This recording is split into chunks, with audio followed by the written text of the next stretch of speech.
Hi! Within this section, we're going to focus on steps that hackers actually follow when they try to do some penetration testing. We previously discussed hackers actually try to find vulnerabilities and exploit these vulnerabilities in order to gain unauthorized access.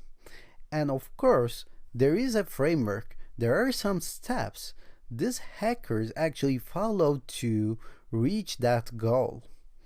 And if you search for hacker methodology online, you will see something similar to these steps.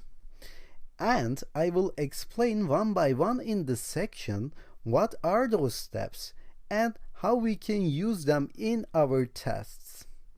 If you're an ethical hacker, before you start any of the steps, you will have to do a contract. You will have to get some permission to do some penetration testing regarding to a web server, regarding to a wireless network, regarding to a computer. Okay? And if you're working for a penetration testing company, it is easy to do that because company officials will have to do some contracts, will have to align on some penetration testing with the client.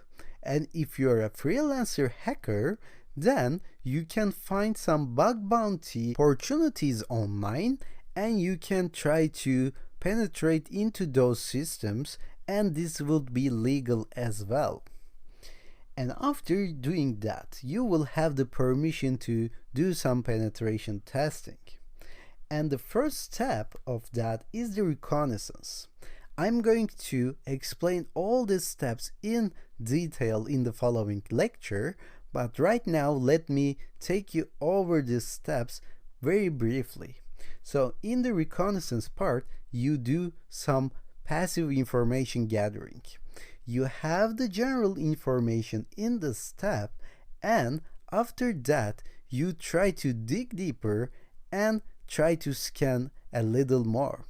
So you do intense scanning, you do ARP scanning, you ping intensely in the step, and target will know or may know that you're trying to gather some information from their system. And after that, you will have to identify some vulnerabilities. If you find a vulnerability, then you can try to leverage that weakness. You can try to exploit that vulnerability to gain access. And after that, of course, you have to maintain your access. You have to run some persistence process in order to have a sustainable connection, a sustainable session. And finally, you will have to report everything that you have done so far to the client or to the website that you're trying to get some bug bounty, and then they can fix this problem in order to avoid any attack from bad hackers, black hat hackers. So this is how ethical hackers follow their step in order to reach their goals. Now we can stop at this point, and within the next lecture we're going to see the steps one by one in detail.